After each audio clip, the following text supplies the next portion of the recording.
Let's talk doll lore. Please excuse the glare on my glasses here. I've been working on a project here that I'm going to discuss with you now, and it's on my computer, on my laptop. So let's talk doll lore. So yesterday, while I was at a meeting with a bunch of ladies, the topic of dolls came up. And I had brought my 6-inch silicone dolls. This is my little girl. And this is my little boy. Yes, they're anatomically correct. That's why I'm saying little girl and little boy. And they have this little wicker basket. I have no idea where I got this little wicker basket. I honestly cannot remember. I think maybe flowers or something came in it. I don't even remember. Maybe I picked it up at Salvation Army and just thought it was cute. I don't know. But it doesn't have anything on the bottom. And, you know, for a doll, that's not comfortable, right? I know they're dolls, and I know people say they can't feel and all that stuff. Even in Raggedy Ann, they talk about not actually feeling the hot and the cold and stuff.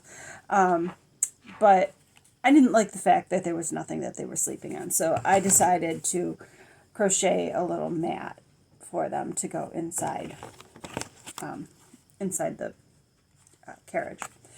There we go. So the discussion of dolls came up, and somebody asked, do you have a reborn? Or what did they say? I think they called it like a born doll or something like that. And I said, well, I do. I have a reborn doll. She's not a silicone doll like those guys are. But she is a reborn.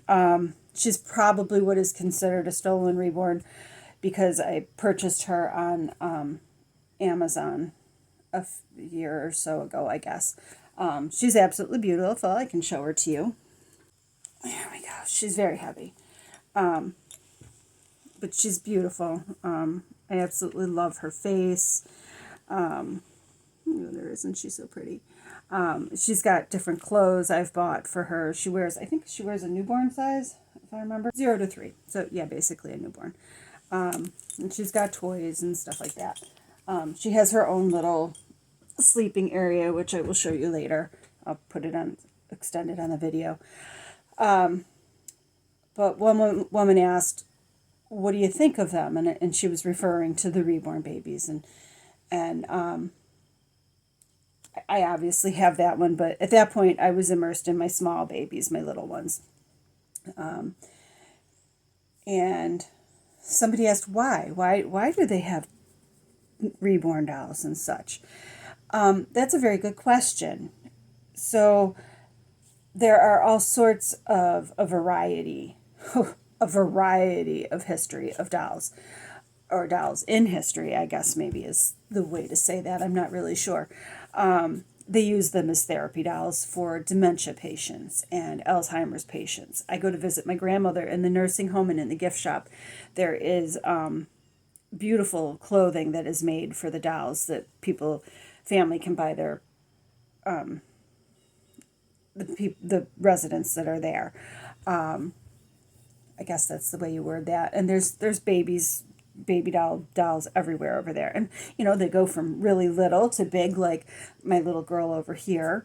They vary, very, very in sizes. They can be rag dolls. When I was a very little girl, my mother volunteered in a nursing home. I don't even know if she remembers this. And there was this old lady there, and I want to say she was blind. And I have come to learn from following Matthew and Paul here on TikTok that blind doesn't necessarily always mean that you can't see anything, which is what I always thought. But it's not. Matthew has like tunnel vision, so he can only see like in the tunnel, and it's everything else is like fuzzy and stuff. So this woman made me a doll. She made me a rag doll, and I had that rag doll for I don't even know how long. I'm not really sure what happened to her. I think she disappeared after I got married. But I still had other dolls. Every year my mother would buy me a doll for Christmas. I loved dolls. I still love dolls. Excuse the squeaky toy. My pups have a squeaky toy. So yes, so those things are used as therapy dolls.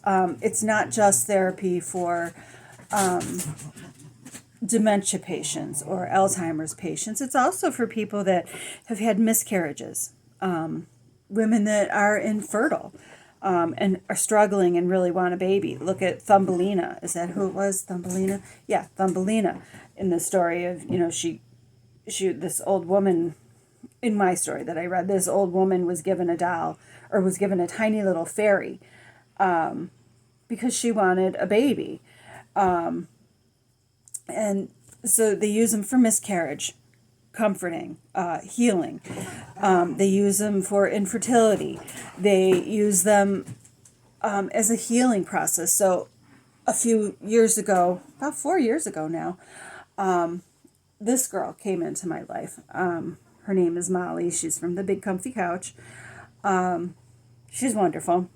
She went everywhere with me. I have adult separation anxiety disorder. So it peaked and it got really, really, really, really bad.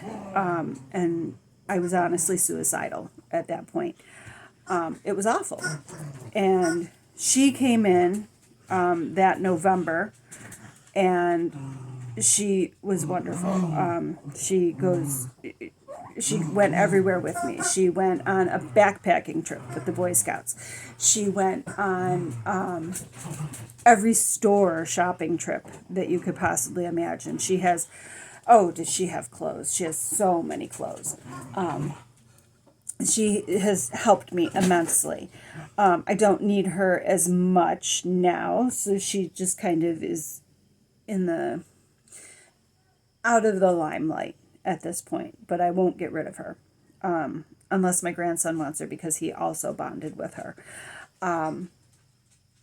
So I wanted history. I wanted history of dolls. And it's very hard to find history of dolls as a whole. So I work in a library, and I was researching dolls, and I came across this excellent book, The Magic Doll. It's by Adrian Yabuza, possibly, and Elodie Nyohen. I don't know. Oh my goodness, boys. Sorry. It is Rough House Playtime. And this story is about this child's mother, and she wanted a baby, and she was having a very hard time conceiving, and her friends and her family around her that were her age and such were already conceiving. And so she made herself a doll, and she took that doll everywhere. She treated it as her baby. And quite a long period of time passed before she finally conceived this young lady here. And this is an African story, and this is something that is practiced in Africa, or was practiced in Africa. I don't know if it still is. But once she conceived this baby, she didn't just throw this baby away. This little girl treated her as a sibling, as an older sibling with much respect, because she helped her mother heal and grow through all that time. So dolls have been used in this same context as the reborn dolls for a very long time. Oh my goodness, they are so noisy this morning. I apologize. Last October or September, one of the two, I got my hands on this book, which I found on Amazon. It's called Eerie Companions, A History of Haunted Dolls, and it is written by David Weatherly. I got to tell you, this book is the bomb. It's absolutely fantastic. It doesn't just give you history about haunted dolls.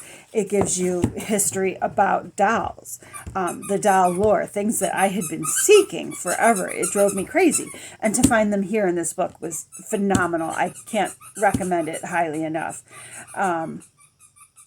There are so many other things. There is this therapy book with the Russian dolls, the Russian nesting dolls. I don't remember this one. I'm not even sure if I read it yet. And there's Babushka's doll, which is also, I love this book. And this teaches about lessons, about life, about how to treat people, things like that. And these are all fairy tales about dolls.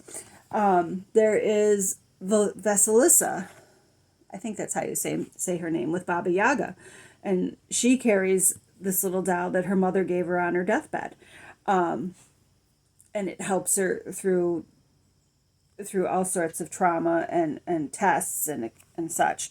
It's excellent, absolutely excellent. So there are so many. I still have more, but I'm going to try and keep this segment short. I'd like to do some more of the baby dolls. So if you'd like to see more about doll lore, like my video here, and I can share more. We'll see where we go with this. Thanks for watching. Bye.